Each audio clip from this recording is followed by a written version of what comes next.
मात्र आता या निवडणुकीमध्ये कणकवलीत असेल किंवा मालवणात असेल, सिंधुदुर्गामध्ये असेल, आपण मात्र राजापूरमध्ये असेल, या सगळ्या कोकणातला निकाल सुद्धा तेवढाच महत्वाचा आहे. कारण कोणत्या बंधूला या सगळ्या परिषदेच्या निवडणुकीमध्ये या सगळ्या निवडणुकीमध्ये जनता स्वीकारतं हे सुद्धा तितकंच महत्वाचं राहणार आहे. आपण पाहतोय या सगळ्यामध्ये सध्या अंबरनाथ मधली बातमी समोर येत आहे.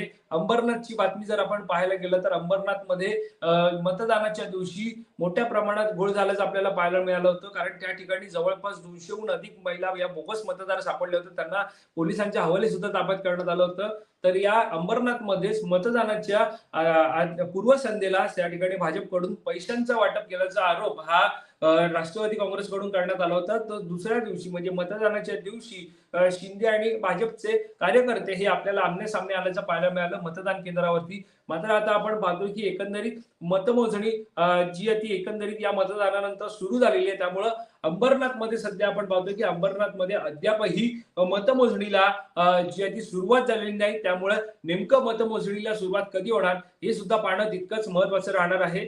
सध्या आपण पाहतोय की एकंदरीत निकाल आपल्याला पाहायला मिळतात.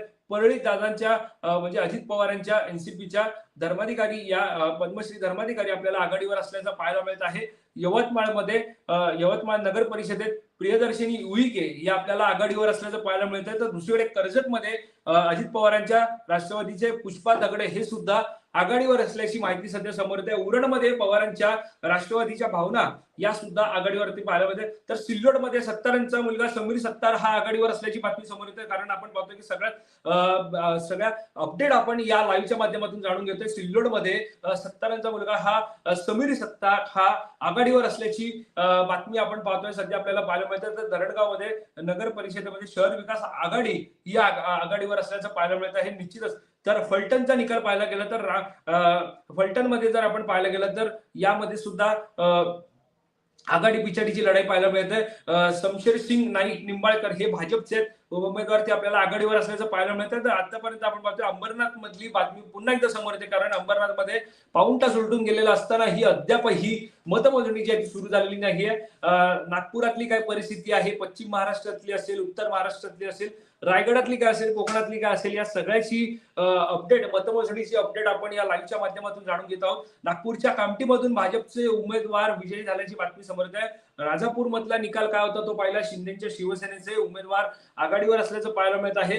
तर तिसऱ्या फेरीनंतर आपण पाहतो लीलाबाई चौधरी या 1,500 मतांनी आघाडीवर असल्याचं पाहायला मिळत आहे. खामगावमध्ये 18 पैकी 17 जागांवर भाजपनं विजय मिळवल्याचं पाहायला मिळतं. अलिबागमध्ये शेकापचे 17 उमेदवार आघाडीवर असल्याचं पाहायला मिळते. कारण अलिबाग, उरण असेल यामध्ये शेकापच्या पक्षाची सर्वाधिक जोरदार ताकद आपल्याला पाहायला मिळते आणि त्याच पार्श्वभूमीवरती शेकापचे उमेदवार आपल्याला आघाडीवर असल्याचं पाहायला मिळत आहे. अलिबागची ही सगळी दृश्य परिस्थिती आपण जाणून घेत आहोत. सध्या अनेक ठिकाणी गुलाल उधळायला सुरुवात झालेली आहे. अनेक ठिकाणी मोठ्या प्रमाणात जल्लोषाला सुरुवात झालेली आहे. मात्र आपण पाहतोय की एकीकडे जल्लोष असेल, एकीकडे मतमोजणी असेल. मात्र ज्या ठिकाणी विजय झालाय अशा ठिकाणी आता जल्लोषाला आपण पाहतोय की सुरुवात झाल्याचं आपल्याला पाहायला मिळत आहे. एकंदरीत आपण पाहतोय की मोठ्या प्रमाणात आता या सगळ्यामध्ये आपण पाहतोय की जल्लोष हा साजरा केला जात आहे.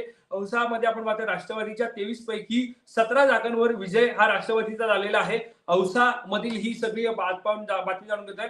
फलटण मधली आपण पाहून घेतली, समजून घेतलं नेमकं कशा प्रकारे मतमोजणी ज्याची सुरू आहे. भाजपचे दिनेश परदेशी हे आपल्याला सध्या आघाडीवर असल्याचं पाहायला मिळत आहे. तर वैजापुरातून रमेश बोरणारेंचे बंधू संजय बोरणारे हे पिछाडीवर गेल्याचं पाहायला मिळत आहे. भाजपचे दिनेश परदेशी हे आपल्याला आघाडीवर असल्याचं पाहायला मिळत आहे. आपण सर्व निकाल हा लाईव्हच्या माध्यमातून जाणून घेत आहोत. एकंदरीत संपूर्णपणे पाहायला गेलं तर मतदान जे ते झालेलं आहे 2 टप्प्यामध्ये नगर परिषद, नगर पंचायतीच्या निवडणुकीसाठी मतदान जे आहे ते पार पाडलं. मात्र या मतदानावेळी आपण जर पाहायला गेलं तर यामध्ये निश्चितच आपण पाहतोय की 2 डिसेंबर आणि 20 डिसेंबर अशा पद्धतीनं मतदान जे आहे ते पार पाडलं. मात्र या मतदानावेळी या सगळ्यामध्ये जर आपण पाहायला गेलं तर या मतदानावेळी निश्चितच काही ठिकाणच्या निवडणुकीला न्यायालयामध्ये संपूर्ण गेल्यामुळं या निवडणुका ज्या त्या निवडणुकांचं मतदान जे आहे ते पुढे ढकलण्यात आलं होतं आणि निवडणुकांचं मतदान हे पुढे ढकलण्यात आल्यामुळेच आपण पाहतो की 20 डिसेंबर रोजी मतदान पार पडलं आणि आजची तारीख 21 डिसेंबर आणि आज मतमोजणी होताना पाहायला मिळत आहे. एकंदरीत आपण सर्व अपडेट ही जाणून घेत आहोत.